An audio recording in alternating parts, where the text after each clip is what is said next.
ब्रजभूषण सिंह की गिनती दबंग नेताओं में होती है। वो उत्तर प्रदेश के गोंडा के रहने वाले हैं और कैसरगंज लोकसभा निर्वाचन क्षेत्र से भारतीय जनता पार्टी के सांसद। ब्रजभूषण सिंह छात्र जीवन से ही राजनीतिक तौर पर बेहद सक्रिय रहे। ब्रजभूषण शरण सिंह का युवा जीवन अयोध्या के अखाड़ों में गुजरा। पहलवान के तौर पर खुद को शक्तिशाली कहने वाले ब्रजभूषण सिंह कॉलेज के दौर में ही छात्र संघ के अध्यक्ष चुने गए और यहाँ से शुरू हुआ उनका सक्रिय राजनीतिक जीवन। साल 1991 में पहली बार लोकसभा के लिए चुने जाने वाले ब्रजभूषण सिंह 1999, साल 2004, 2009, 2014 और 2019 में भी लोकसभा के लिए चुने गए। कुल मिलाकर वो 6 बार लोकसभा के लिए चुने गए। बात उनके प्रभाव की करें तो ब्रजभूषण को कैसरगंज, गोंडा और बलरामपुर में और साथ ही अयोध्या में अपनी दबंगई के लिए जाना जाता है। माना जाता है कि जैसा वर्चस्व प्रतापगढ़ में राजा भैया का है, कुछ वैसा ही मिलता जुलता प्रभाव गोंडा और आसपास में ब्रजभूषण शरण सिंह का है। 90 के दशक में अंडरवर्ल्ड डॉन दाऊद इब्राहिम के सहयोगियों को शरण देने के मामले में ब्रजभूषण शरण सिंह पर टांडा के तहत मामला भी दर्ज किया गया था। बाद में उन्हें आरोपों से बरी कर दिया गया। सिंह पर डकैती, हत्या के प्रयास समेत दंगा भड़काने के मामले में पहले भी कई मामले दर्ज हो चुके हैं। बीजेपी से जुड़ने के बाद ब्रजभूषण शरण सिंह ने अपनी छवि एक हिंदूवादी नेता के तौर पर बनाई और अयोध्या के बाबरी मस्जिद ढांचे को गिराने के अभियुक्त बने। हिंदुत्व राजनीति के मुखर समर्थक रहे ब्रजभूषण सिंह का नाम बीजेपी के कद्दावर नेता लाल कृष्ण आडवाणी के साथ 39 अभियुक्तों में शामिल था, जिन्हें 1992 में अयोध्या में बाबरी मस्जिद के ढांचे को गिराने का जिम्मेदार माना गया था।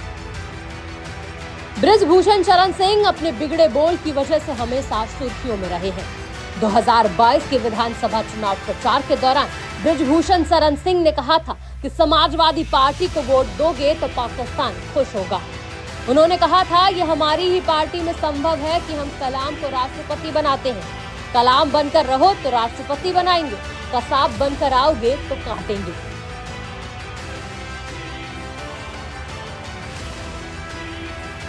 बीते साल नवंबर में गोंडा में आयोजित एक कुश्ती प्रतियोगिता के दौरान उन्होंने असुद्दीन ओवैसी को लेकर भी विवादित बयान दिया था।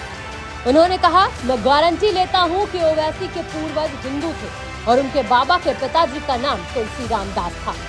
तब ओवैसी पार्टी के प्रवक्ता ने प्रतिक्रिया देते हुए कहा कि ब्रजभूषण शरण सिंह अपना मानसिक संतुलन खो बैठे हैं। दिमागी संतुलन खोने की वजह से ही वो ओवैसी के पूर्वजों को हिंदू बताने पर तुले हैं।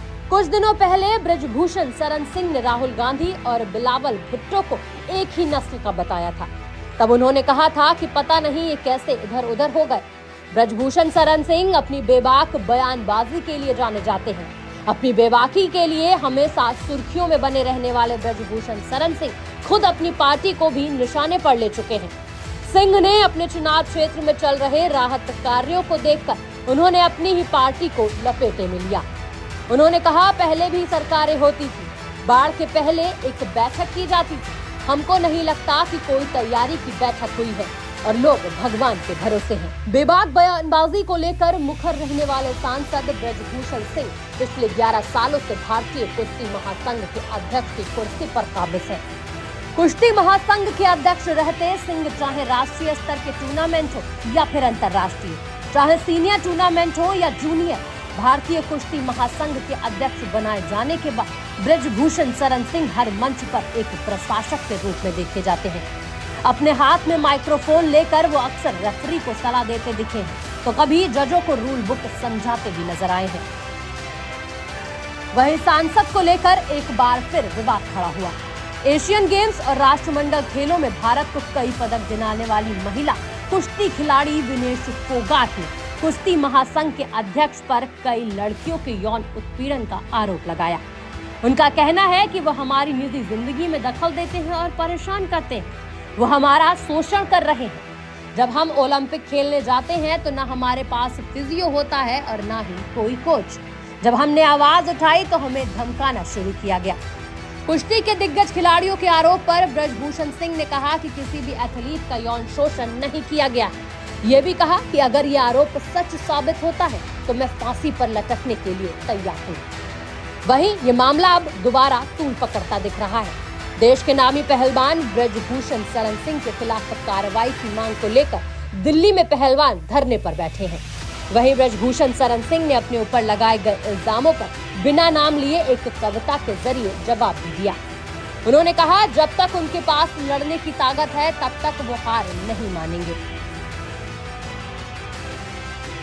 जहां ये मामला अब सुप्रीम कोर्ट पहुंच चुका है तो वहीं पहलवानों ने धरने वाली जगह पर एक पोस्टर लगाना भी शुरू कर दिया है। पोस्टर में पहलवानों ने ब्रजभूषण शरण सिंह के खिलाफ दर्ज मामलों को लिस्ट जारी की है। पोस्टर में कुश्ती संघ के अध्यक्ष ब्रजभूषण शरण सिंह पर दर्ज 48 मामलों का जिक्र किया गया है।